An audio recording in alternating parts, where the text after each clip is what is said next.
Hello and welcome to Bach and Baroque's second series of Spotlight concerts.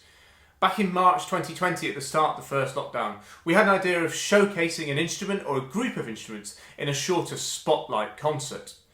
These concerts are a chance to meet the musicians of Bach and Baroque and to see and hear the historical instruments that we perform on up close, as if you had the best seats in the house. Check out the Spotlight Concerts playlist on our YouTube channel, where you can catch up with all the concerts so far. For our second series, we're delving further to introduce you to other musicians in the ensemble over the coming weeks, as we shine a light on certain instruments, composers and styles. The concerts will always be on a Friday at 1 p.m. on our YouTube channel and Facebook page. Thank you so much for all the amazing support we've received throughout these challenging times to support the freelance musicians of Bach and Baroque. These Spotlight concerts are around 20 to 30 minutes in length, and we'd be really grateful if you feel able to do so, to give a small donation of £5 at the end of this concert. This donation will go towards supporting the musicians you have heard today, as well as helping to secure the future for Bach and Baroque. We're determined to carry on bringing exciting and interesting new content to you all at home. You can see more information about how to do this securely online on the screen now, or in the YouTube description or Facebook comments. Please do like, follow or subscribe to our social media pages, including YouTube, so you can find out first what we're up to next. Hello everybody, thank you for virtually joining me this afternoon for this, what I hope is going to be a whistle-stop tour of Baroque harpsichord music. There will be gaps, given that we've only got 25 minutes, half an hour or so, but I'm hoping to give you a sort of flavour or an idea about how this music developed from the cusp of the Renaissance through to the 18th century, the sort of middle part of the 18th century. So we begin with Dutch composer and keyboard player Jan Pieterszoon Sweelinck. Active between around 1580 and his death in 1621, he was renowned as much as a teacher as he was an organist and composer. His music is often overlooked unfairly, in my opinion. But his pupils came from all over Europe, and they were seen as the sort of the benchmark for all other organists. Many of his musical forms were derived from and influenced by English composers such as William Byrd, John Bull and William Blytheman. The influence of the English on the piece of Sweelinck that I'm about to play you now is particularly direct. I'm going to play Sweelinck's Pavana Lacrimae, or Pavan of Tears. And as the name suggests, it is a pavan, which is a slow dance that gained immense popularity during the Renaissance and into the early Baroque period. This particular example is based on a well-known and hugely popular song, Flow My Tears, by English lutenist John Dowland. The song is full of longing and melancholy, and this particular sort of musical rendering of longing and melancholy was very common at this time, and Dowland himself was particularly highly regarded all across Europe. Sweelinck's arrangement sets the three strains of Dowland's song, but after each strain is heard, Sweelinck provides us with an ornamented and decorated variation of each strain in succession.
To France now, and the music of Elisabeth Jacquet de la Guerre.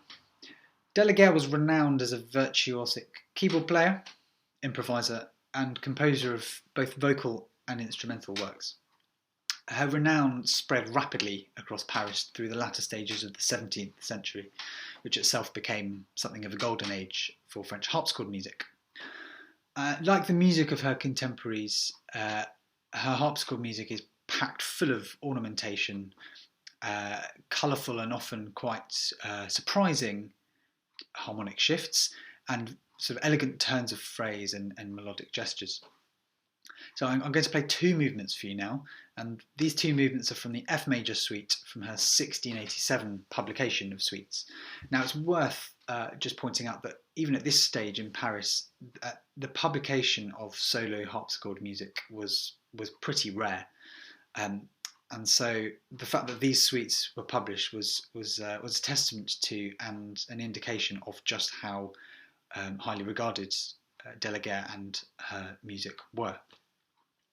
So the first movement I'll play is a stately allemande, and the second is a typical courante with its sort of lively and jaunty disposition and that characteristic switching and changing between 3-time and 2-time.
As Chris mentioned last week in last week's Spotlight concert, the restoration of the English monarchy in 1660 paved the way for a creative and cultural boom in London.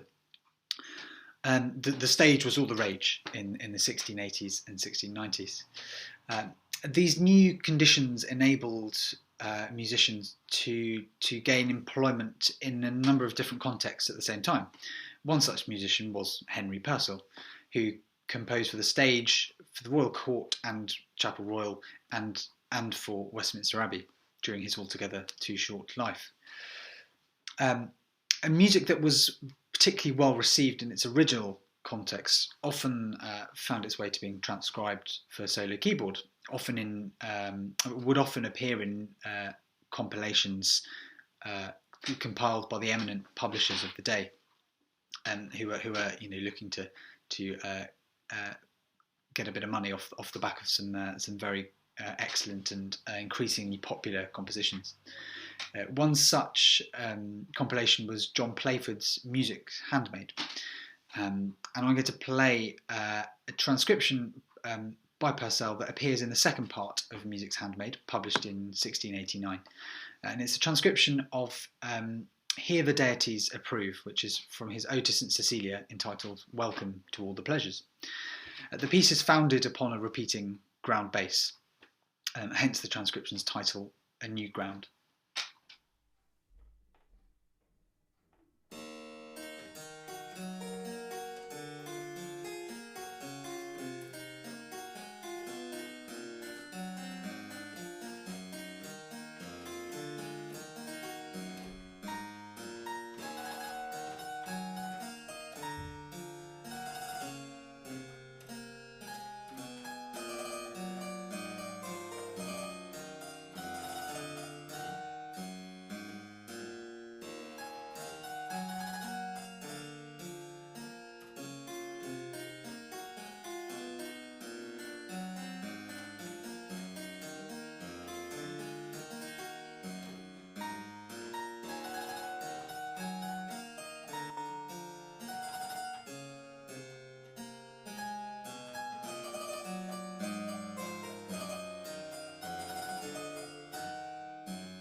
No composer had so great an impact on the musical scene of London after Purcell until Handel settled there in 1712.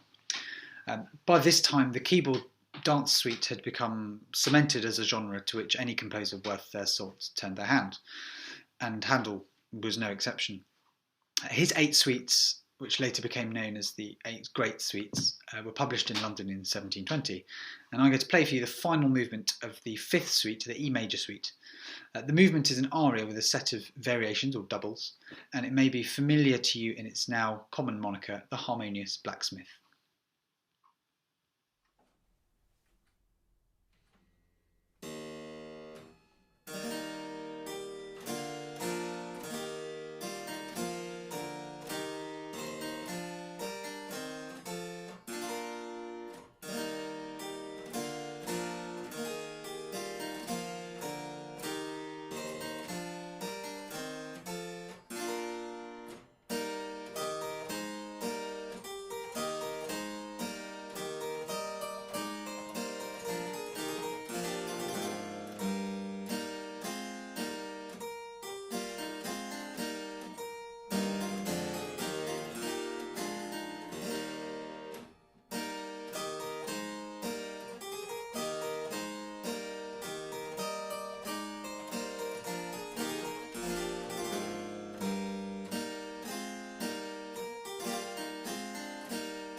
So just some 20 or so miles from Handel's birthplace of Halle, J.S. Bach was living and working in Leipzig.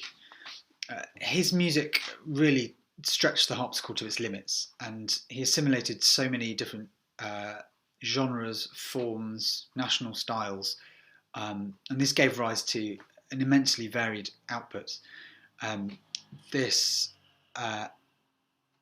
particularly striking is how he brings instrumental kind of forms and ideas, for sort of large scale ensembles into the domain of the solo instruments. So I will finish with a prelude and fugue from Bach's second book of the Well-Tempered Clavier, in which he lays out a prelude and fugue in every major and minor key. So the prelude recalls that instrumental style of the orchestral suite overtures, for example, in particular the third and fourth suites, which also happen to be in D major and provide that sort of really kind of uplifting feeling. While the fugue sort of demonstrates an incredibly close-knit texture in which the fugal subject, the main theme with its repeated bum bum bum, its repeated notes, sort of permeate the entire piece, so that there's scarcely a bar where you can't hear that sort of thematic material.